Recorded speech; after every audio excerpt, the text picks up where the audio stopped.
Hello everyone. In this video we're going to be going through the concept of dollar value LIFO basics. Okay, so just to start off, what is dollar value LIFO? Well, it's an inventory cost flow assumption that companies can use to determine their cost of goods sold and the value of their ending inventory under United States GAAP, under generally accepted accounting principles. Okay, so dollar value LIFO is a variant of LIFO, which is an inventory method we all learned about in Introduction to Financial Accounting, ACG 2021. Okay, so basically it's a type of LIFO, but it has some variations based off of or from the actual just basic LIFO that we learned in 2021. Okay, so how dollar value LIFO works? Well, dollar value LIFO uses a concept known as a cost pool and places each item of a company's inventory into a cost pool. So the way a cost pool works is that you'll have a given cost pool and it will be comprised of inventory items that are of a similar nature, such as an iPad and an iPhone. Okay, so it's not necessarily that the items are exactly the same thing, right? It doesn't have to be literally like an iPad Pro 9.7 inch, 32 gigs, black. It doesn't necessarily have to like a black color or a white color or whatever. It doesn't necessarily have to be exactly the same. It just has to be something that's of a similar enough nature to where it could be like an iPhone and an iPad. Those would work, okay? You don't necessarily need to know to be able to identify, oh, okay, these are similar enough in nature, but just to understand the conceptual part, it's useful to look at it this way. Okay, and so basically, why do companies use it? Well, why do companies use dollar value LIFO? Okay, it's placing items into a cost pool is advantageous for companies because it protects against something referred to as a LIFO liquidation, which we're going to cover later in the packet. Okay, but basically what happens is that companies want to avoid a LIFO liquidation because it generally increases their taxes. So their taxes are basically going to go up if they have a LIFO liquidation. And basically what happens with dollar value LIFO is that companies are less likely to actually have a LIFO liquidation under dollar value LIFO than under regular LIFO. Okay. And the reason for that is because you have these items of a similar nature being put into the same cost pool. Okay, so if you imagine for regular LIFO, okay, if we have like a cost pool, it's not necessarily called that exactly, but if we have a cost pool, we just have one specific item in there, okay? And if the quantity of that item goes down during the year, then that means that we're more likely to have a LIFO liquidation, and we'll kind of see what that means later on, versus for a dollar value LIFO, okay, the cost pool itself, we're allowed to put multiple items, right? Like we just kind of talked about. And so what can happen is if item 1 goes up, but then item 2 goes down, they can kind of offset each other, right? So even if we were going to be having a LIFO liquidation for number 2, we don't have it because of the fact that we have item number one mixed in with the same cost pool. And so it makes it less likely to have a LIFO liquidation, okay? So that's just the beginning. We're going to see what is a LIFO liquidation in just a minute, but let's just keep moving on. That's basically just a quick introduction. A LIFO layer, okay, is the cost of inventory purchased during a specific year that remains on hand at the end of that year. Okay, so if in 2017 a company purchases 1,000 units of widgets or just whatever product that they purchase for $2 each and they sell none of the product, the company is said to build up a LIFO layer of $2,000 by year end. 1,000 units times $2 a unit. Okay, and so basically that would be a LIFO layer. Okay, if instead they sell 20 of the units, well then they would actually have 980 units times $2, okay? And that would mean that they had built up a LIFO layer in that year of like $1,960. Okay, so it's basically like they purchased these units, they still have them on hand at year end. Okay, however, a LIFO liquidation, this is what we were talking about before. LIFO liquidation is when a company eats into its old layers, LIFO layers of inventory, which results in the company matching inventory costs from prior periods against the revenues of the current period. Okay, and the reason it ends up matching inventory costs of the prior period against revenues of the current period is because what happens is that you end up building up these different LIFO layers, like layer 1, layer 2, and we'll see an example of this in like an extended example in a minute. But what happens is that when we have period of rising prices, right, like layer 1, the units might be $3 a unit, and then layer 2, they might be $4 a unit or something like this, okay? If we actually for LIFO, we do last in, first out, right? So if we sell so many inventory items that we actually have to dip into like this $3 layer here, then that means that we're matching the inventory cost that was $3 from a prior period, right? That $3 from a prior period. So we're matching that against revenues of the current period. And we don't want to do that because that's going to make our tax bill go up. And we will see that, how that works out in just a minute. So basically using the example above, if in 2018, so just to refresh, the company buys 1,000 units at $2 each, right? And they don't sell any in 2017. But then let's say in 2018, this company purchases 10 units for $3 a piece, right? And sells 100. Okay, then the company is said to have eaten away part of the LIFO layer it built up in 2017. Okay, and how much did it eat up? Well, it ate up $180 because it sold 90 of those units at $2 a unit. Okay, and now it has a LIFO layer of 2017, from 2017 of 1820. Okay, because basically what happened is they have 1,000 units at $2 a unit. Okay, and that is $2,000 at the beginning of the year, right? But what happens is that they buy 10 at $3 each, right? And then they sell 100, right? And so when we sell 100, when we do LIFO, we're going to do these first 10. But then, right, we're going to do those first 10 because those are the first ones we bought.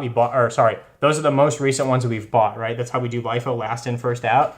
But then we're going to have to price out 90 units at $2 a unit, okay? Which would be $180, okay? So that means we would basically we would eat into the layer that was built up in 2017, and then we only have 1820 remaining, okay? So that's just a quick introduction. Now we're gonna go through an extensive example, okay? Basically, this is the LIFO liquidation example with tax effects, okay? This is a pretty comprehensive example of what is going on in these problems just to make sense conceptually, okay? Before we actually get into like all the mechanics and how to solve them, we just wanna make sure we have a good conceptual grasp. Basically, XYZ company has the following data available for the years ended December 31, 2015, 2016, and 2017. And then we just want to note that the December 31 of the prior year would be equal to January 1 of the next year, right? And the reason I'm saying that is just so that way in this chart, it doesn't have to say like December 31, 2015, and then January 1st of 2016, right? Like we don't necessarily need to just repeat all that information twice. It just condenses the chart a little bit, okay? And so now what we're going to do is we're going to look at this chart and we are going to basically see, okay, where is the LIFO liquidation taking place if there is one, okay? So initially they start off in January 1st of 2015. They don't have any units in inventory. This is called the base layer, right? Because that's just what they started out with, okay? Then we have December 31 of 2015, okay? And as of the end of the year, that year, they have 5,000 units of inventory at $3 a unit, which means they have 15,000 of ending inventory, okay? We're not specifically worried about, oh, they bought this many, they sold this many. We're just worried about the ending inventory numbers right now, okay? So basically, this would be just considered to be layer one. That's the first layer that they've built up, okay? And it's $15,000, okay? So that's a LIFO layer. It's called a LIFO layer because they bought it during the year and they still have it on hand at the end of the year, okay? Then at the end of the next year, 2016, we can see we have 5,000 units at $3 for 15. So that's our first layer. That's still intact. And then we build up a second layer because then we have 6,000 units that we bought at $4 per unit, and that's 24,000. That would be layer two. Okay, so this is LIFO layer one. This is LIFO layer two. We do not have a LIFO liquidation because we haven't ended up selling more units than we've purchased. Okay, basically once we've sold more units than we purchased, then we have a LIFO liquidation. And how would we know based off of these facts? Well, if we had purchased, if we had sold more than we'd purchased, and that means that this first layer of inventory would not actually be intact in this case, right? Because what would happen is that, like, let's say that we bought maybe 7,000 units and then we sell 8,000, right? That means that 1,000 of the units must come from here, right? Because we would have said, okay, 7,000 we buy, but then 8,000 we sell. First, we're going to sell the 7,000 under LIFO, but then we have an additional 1,000 that must come out of this layer. Okay, so we know that we actually bought more than we sold, which in that case, we've built up an additional LIFO layer. Okay. Then we have 2017, and we can see that our first LIFO layer is still completely intact. We're fine there. But then we'll see that in 2017, we actually eat into this second LIFO layer, right? Because we start off with 6,000, and then we end with 2,000 units. Okay, we only have $8,000 left where we had 24 before for our second layer. Okay, and so basically what that means is that in 2017, we must have basically sold more units than we actually purchased, right? And the way that we know that is because of the same logic above, right? If we sell more than we purchase, that means our ending inventory will be lower than our beginning inventory, okay? So that's basically the chart here. This is just a word explanation of what I just said, okay? And now what we're gonna do is that we're gonna go through the actual tax effects of these different scenarios, okay? So one scenario is gonna have a LIFO liquidation, the other one's not gonna have a LIFO liquidation, okay? Under both scenarios, we're going to assume that in 2017, XYZ had $100,000 of revenue. Additionally, we're assuming that they have no other expenses other than cost of goods sold. Those expenses are zero. And the company's net income equals its taxable income, and that the tax rate is 30%, okay? Net income equaling taxable income just makes our job a little bit easier, okay? So now we're going to assume under the with a LIFO liquidation scenario, which is the scenario shown on the table above, assume that we purchase 1,000 units at $5 and then we sell 5,000 for 20. Okay, so we sell 5,000 for 20, that means we'd have 100,000 in revenue.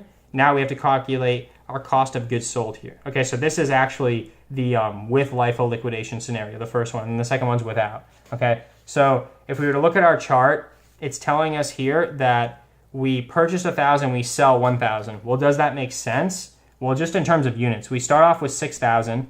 If we purchase 1,000, and then we sell 5,000, that means we should have 2,000 units left over in our second layer. Sorry, these are just coming from the second layer, if that wasn't clear. So I'm saying we have 6,000 in our second layer, then we purchase 1,000 units and we sell 5,000. That means our second layer, because that's the first one we're gonna pull from, right? Because in LIFO, you pull from the most recent layers, right? So we would pull from the second LIFO layer before the first LIFO layer. And so that means the second LIFO layer should have 2,000 units, and it does, okay? So then we have to determine, okay, what is the cost of goods sold? Well, under LIFO, you sell the most recent units first. So first of all, we would have 1,000 units at $5 a unit, right? But then we have to add to that the other 4,000 that are sold at $4 a unit, because that is the amount that the LIFO layer that was built up in 2016 cost, right? And so we're going to dip into that LIFO layer. We're going to do 4,000 times 4, which gives us 16,000. This is 5,000 for the one this year, so that would give us 21,000. Our gross profit is 79, and again, there's no other expenses, so our net income, which equals our taxable income, is 79,000, and then our tax bill is $23,700. Okay, I just got that by just multiplying this number by 0.3, which is given up here at the top, 30%. Okay, then, so we can see that it's 23,700 when we have a LIFO liquidation. Okay, then we'll say we don't have a LIFO liquidation. Now we're assuming that the company purchases 5,000 units at $5, sells 5,000 units at $20. Okay, so this makes our life a little bit easier, right? And so basically looking down here for a second, the revenue is easy to calculate. It's just 100,000. The cost of goods sold is easy to calculate too, because it's just 5,000 times 5, right? Because it's the most recent units we purchase. We sell the same amount as we purchase. And so that means that in this case, we have $25,000 of cost of goods sold. Okay. We can see we don't have a LIFO liquidation here, right? And the way we know is we basically reconstruct this chart, okay, that we had on the previous page. So now the ending inventory would be the following. We would have 5,000 units at $3 for 15,000, 6,000 times 4 is 24,000. If we look at the previous year for 2016, that's exactly the same as we had the previous year. So we haven't eaten into that layer, right? And we can look at the units as well, right? We could say beginning units are 11,000, which is these two. We purchased 5,000 units, excuse me, this should say 5,000 units, okay? And then we sell 5,000, right? So if basically this is a 0, right? If we purchase 5,000, sell 5,000, that's 0. That means you have 11,000 on hand, and it's these right here, okay? So then, this is what the income statement looks like. We just did that. The gross profit is 75, right? Just do the math. Net income equals taxable income. We multiply that by 0.3, we get our tax bill. Then we can compare and see that without a LIFO liquidation, we have 22.5 of tax. With a LIFO liquidation, we have more tax, right? We have 23.7, right? And why is that? Okay, the only thing that's changing is this line item, right? It's the cost of goods sold, right? And so what happens is now we're kind of be able to see full circle what's going on, right? So on the first page, we talked about how when a LIFO liquidation occurs, where the company's matching inventory costs from prior periods against revenues of the current period, which increases our tax bill. Okay, that's a LIFO liquidation in this first example. Why is it increasing our tax bill? Because in this example, we're matching the $4 inventory against revenues of the current period, right? So we're only subtracting, for most of our inventory that's going out, we're only subtracting $4 per unit. However, at the bottom, for every single unit that goes out, we're subtracting $5 per unit, which makes our income lower, which makes our taxes lower, okay? And so that's basically why companies want to avoid a LIFO liquidation, because it ends up generally, as long as there's rising prices, the company ends up paying more taxes, okay? And so that's basically what it says on this last page here. And companies want to avoid LIFO liquidation because it raises their tax bill, okay? And so basically, that's the end of this section, or this topic, and I hope that was helpful.